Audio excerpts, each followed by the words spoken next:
makan di restoran tanpa pemilihan makanan yang betul serta pengambilan manisan berlebihan menjadikan Malaysia negara obesiti tertinggi di Asia Tenggara. Menurut Penasihat Kecergasan dan Pemakanan Seimbang, Mariatul Adawiyah Malik, trend pemakanan tidak sihat rakyat Malaysia ketika ini telah menyebabkan remaja seawal usia 20-an mencapai berat badan sehingga 3 angka. Menurut data World Population Review pada 2019, Malaysia menjadi negara tertinggi di Asia Tenggara menghadapi masalah obesiti di kalangan orang dewasa, iaitu 15.6% sebelum diikuti Brunei 14.1%, Thailand 10% dan Indonesia 6.9%. Menteri Kesihatan Datuk Seri Dr. Adham Baba pula pernah menyatakan 29.8% daripada kanak-kanak berusia antara 5 hingga 17 tahun pula berlebihan berat badan dan obes. Data Tinjauan Kebangsaan Kesihatan dan Morbiditi 2019 pula menunjukkan prevalence rakyat Malaysia mengalami berlebihan berat badan dan obes dengan trend peningkatan daripada 47.7% pada tahun 2015 kepada 50.1% pada tahun 2019. Trend peningkatan ini menunjukkan 1 daripada 2 rakyat Malaysia mengalami berlebihan berat badan dan obes.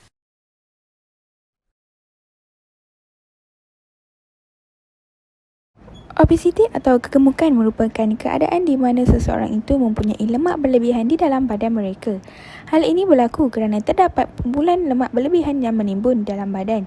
Keadaan ini dapat dijelaskan dengan melihat indeks isi badan atau lebih dikenali sebagai BMI yang melebihi angka 30 dan ke atas. Terdapat 3 kategori obesiti iaitu obesiti tahap 1, tahap 2 dan tahap 3. Peningkatan tahap obesiti ini menunjukkan seseorang itu berada pada tahap kegemukan yang kronik. Obesiti ini bukan sahaja memberi impak negatif terhadap rupa dan bentuk badan seseorang, malahan juga mampu memberi kesan yang tidak baik terhadap kesihatan sekaligus menjadi punca kepada penyakit kronik seperti jantung, diabetes, strok dan sebagainya. Lebih membimbangkan, menurut kajian yang dilakukan oleh World Population Review mendapati Malaysia merupakan negara yang mempunyai jumlah obesiti yang tertinggi di Asia iaitu sebanyak 15.6%. Oleh hal yang demikian, pengamalan gaya hidup sihat amat penting dalam mencegah seseorang daripada menghidapi obesiti.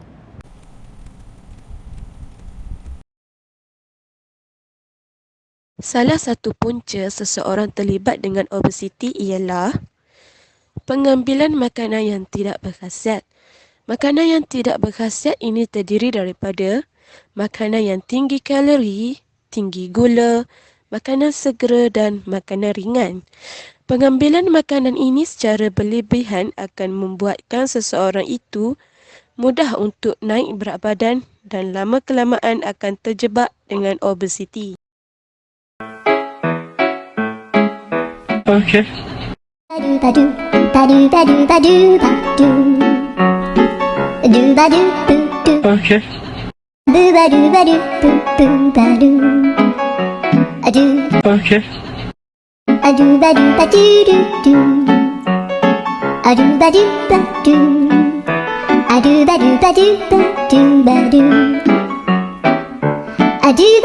Okay.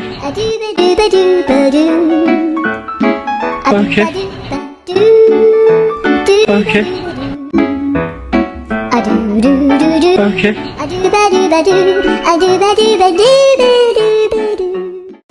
Antara kesan obesiti adalah sakit jantung. Orang yang obes akan mudah menghidap serangan jantung 6 kali lebih tinggi berbanding orang yang kurus. Hal ini kerana lemak yang terlalu tebal boleh menyebabkan saluran darah tersumbat dalam organ tubuh kita dan menyebabkan tubuh badan tidak mendapat oksigen yang mencukupi. Selain itu, penyakit kencing manis sememangnya berkait rapat dengan obesiti. Hampir 90% orang yang obes akan menghidap diabetes yang sememangnya mengancam nyawa. Misalnya, gula boleh menjejaskan platelet darah yang mungkin menjadi punca kepada masalah jantung. Sekiranya tidak dirawat dengan segera, ia boleh menyebabkan kerosakan buah pinggang, mata boleh menjadi buta dan kedua-dua belah kaki akan dipotong. Kebarangkalian untuk mendapat penyakit strok juga tinggi bagi penghidap obesiti. Laporan pada tahun 2010 yang diterbitkan di dalam jurnal Stroke mendedahkan bahawa peratusan bagi orang yang obes untuk menghidap angin ahmar meningkat sebanyak 64%. Seterusnya, golongan obesiti mempunyai risiko lebih tinggi terhadap pelbagai jenis kanser seperti kanser endometrika iaitu kanser lining uterus, kolon, prostat dan buah pinggang. Menurut pakar, obesiti juga menjadi punca penyakit kanser hingga menyebabkan kematian.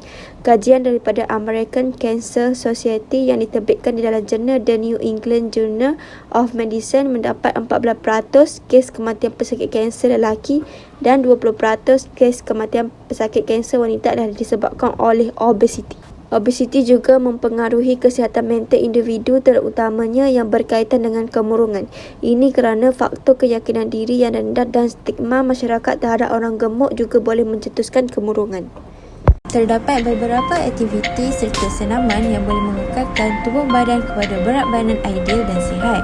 Antaranya seperti berjogging,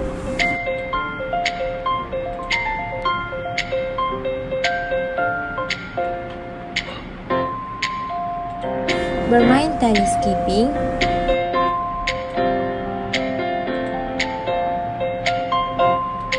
bersenam di taman rekreasi,